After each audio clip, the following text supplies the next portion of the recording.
ধনবাড়ীতে মসজিদ প্রাঙ্গণ থেকে মাওলানার ব্যবহৃত গাড়ি চুরি। সিসিটিভি ফুটেজে সন্দেহভাজন দৃশ্য ধারণ। টাঙ্গাইলে ধনবাড়ী উপজেলা সিংঘাটা পাঠানবাড়ি মসজিদ এলাকা থেকে মাওলানা আতিকুর রহমান জাফরি হুজুরের ব্যবহৃত একটি গাড়ি চুরির ঘটনা ঘটেছে আজ বিকেল আনুমানিক 4:16 চুরির ঘটনা ঘটে। স্থানীয় সূত্রে জানা যায়, মসজিদ প্রাঙ্গণে রাখা গাড়িটি কৌশলে চুরি করে নিয়ে যায় অজ্ঞাত এক ব্যক্তি। পরে মসজিদ ও আশপাশের এলাকার সিসিটিভি ফুটেজ পর্যালোচনা করে দেখা যায়, চুরির সঙ্গে জড়িত সন্দেহভাজন ব্যক্তি কালো ও লাল রঙের পোশাক পরিহিত এবং ট্রাউজার পরা ছিল। ঘটনার পরপরই বিষয়টি স্থানীয়দের মধ্যে উদ্বেগ সৃষ্টি করেছে।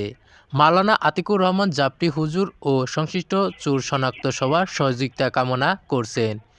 সিসিটিভি ফুটেজে ধারণকৃত ব্যক্তিকে কেউ চিনে থাকলে বা গাড়ির সম্পর্কে কোনো তথ্য জানা থাকলে দ্রুত নিকটস্থল থানা অথবা সংশ্লিষ্টদের সঙ্গে যোগাযোগ করার জন্য অনুরোধ জানানো হয়েছে। এই ঘটনায় এলাকায় নিরাপত্তা জোরদারের দাবি জানিয়েছে স্থানীয় মুসল্লি ও বাসিন্দারা। Ismail Hossain, I news, Madhupur.